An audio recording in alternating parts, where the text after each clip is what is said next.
How's it going, Disney fans? Cody here with Disney Adventures here at Park Open to talk to you guys whether or not it's worth it to come to Magic Kingdom for the rope drop. I'm gonna just tell you guys right now, it's not, but if you insist on coming at rope drop, I'm gonna tell you how to make it worth it. Okay, so if you guys are coming at Park Open and you really want to try and maximize your time, we first need to talk about the first potential problem with trying to come at Park Open or for that rope drop, and that's going to be transportation, because there's so many variables that can go wrong when you're trying to get to the park an hour before it officially opens, like ride delays, monorails, switching tracks, and you end up waiting a lot longer than you might think. For example, my monorail this morning got delayed almost 35 minutes because they were switching tracks with one of the monorails, and I ended up waiting on there for over half an hour. And I got here at 7:30 with the intention of trying to look at what they might have at the rope drop this morning. I know starting tomorrow, October 1st, they're gonna have like an opening ceremony castle show that you can look forward to, which is the only thing that I think you have like exclusivity to when it comes to coming before the park opens for rope drop. Other than that, everything else is pretty much the same. And starting tomorrow, I also think the park opens are gonna get very, very crowded. So if you insist on coming early, just be mindful of how long it'll take for transportation. You might be getting up 2 hours before you actually need to get to the park, just to deal with the lines and the chaos of trying to get to the park. Which leads me into my next kind of tip. If you really want to come to Park Open, stay on one of the participating hotels on Disney property so you can get that 30-minute early access window to ride some of the rides in Tomorrowland and Fantasyland.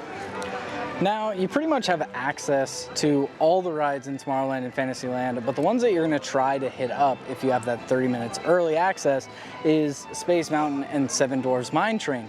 The reason being is these will very quickly become the longest wait time rides in the park. That and Peter Pan sometimes, so if you are in Fantasyland, it might be easier to go on Seven Dwarfs than to Peter Pan versus trying to make it all the way to Space Mountain.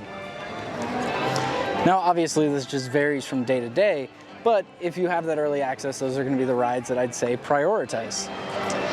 Okay, so you guys now know what rides you can ride, and honestly, I don't know if that is enough to justify waking up early if you guys aren't morning people and if you guys want to just relax and enjoy your vacation.